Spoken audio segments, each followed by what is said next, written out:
Good morning. This is bizarre.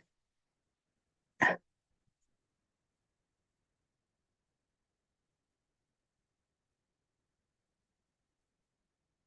morning. All right. I haven't done a live on YouTube before, and I'm going to have a background noise and check here. So I hope this works. If it doesn't, then we'll deal with it and we'll make do. Um, Welcome to the Cheer Athlete. Today we're going to talk about posture and balance and why learning to move segmentally is important for your cheerleaders. If you've been following me on social media this week or last week, I've been talking about pelvic mobility, rib mobility, and learning how to segmentally move each so that cheerleaders can learn where better balance is. There's questions all the time. I have questions all the time. People ask me, how do I improve my posture? I know I need to stand up tall. And most of the time they come in and they are really pulling their shoulders back. They are forcing them back and not able to move in and out of it. I consider good posture to be when you can move in and out of a position comfortably without forcing it.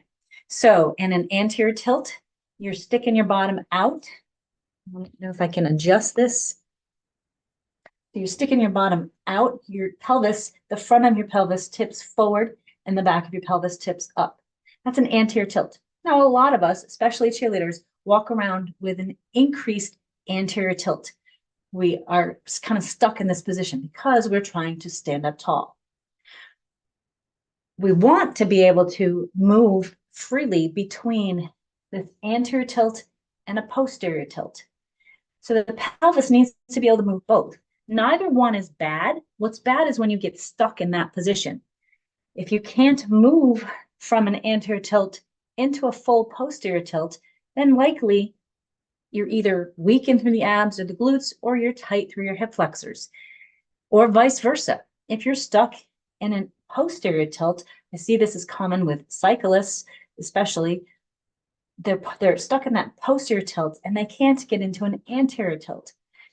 That likely is their glutes are long and they don't contract and shorten, and they're same with their hip flexors. So they need to be able to work on both.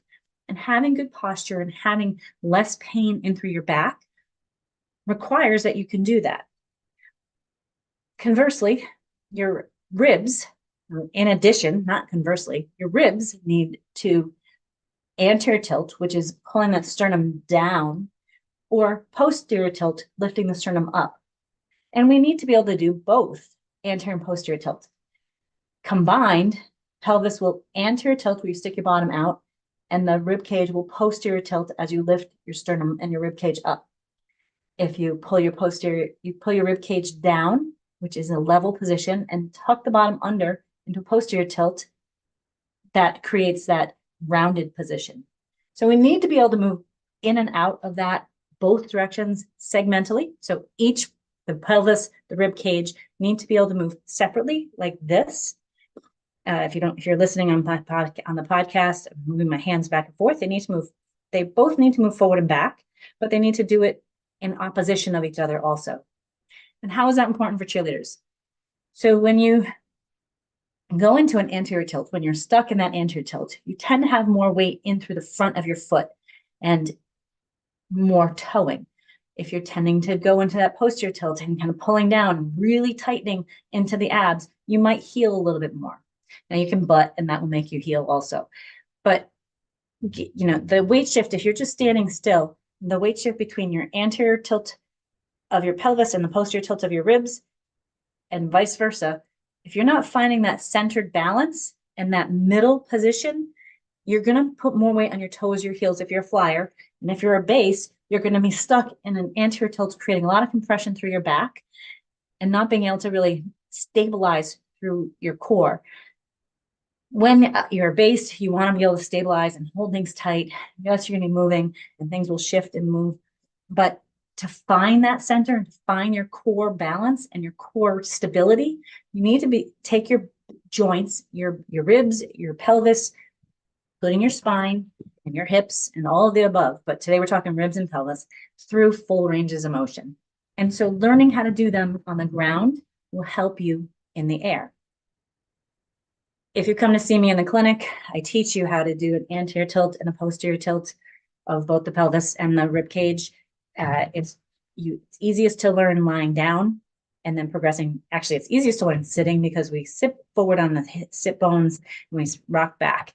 People really get like, they are horrified that I encourage them to actually go into a slouch position, because that's going to create a posterior tilt, create of the pelvis and an anterior tilt of the rib cage, and allow them to get more movement there. Because a lot of that's, you're stuck there, or we're stuck in an anterior tilt of the pelvis and a posterior tilt of the ribs, and then nothing moves.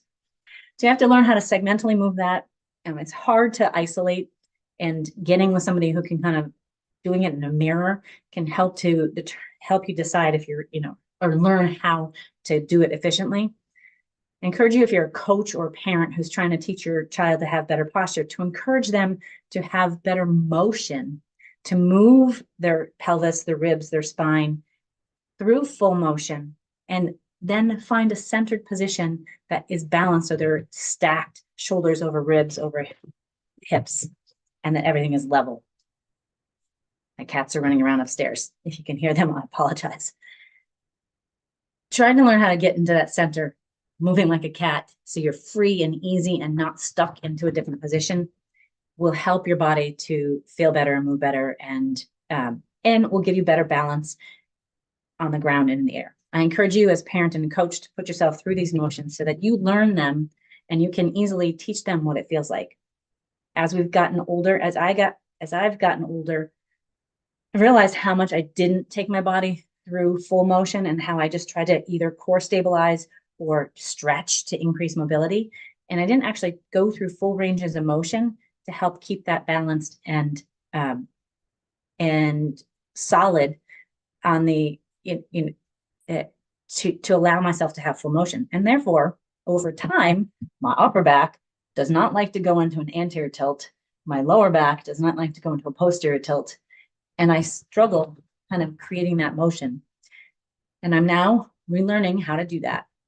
I'm just talking that forward and back sagittal plane today, but the same goes with the frontal plane and the transverse plane, that, as we hike and we drop and we rotate, everything's the same. The ribs will move in opposition from the pelvis. If you're rotating, if you're side bending, your left hip will drop and your your left rib cage will hike, and vice versa.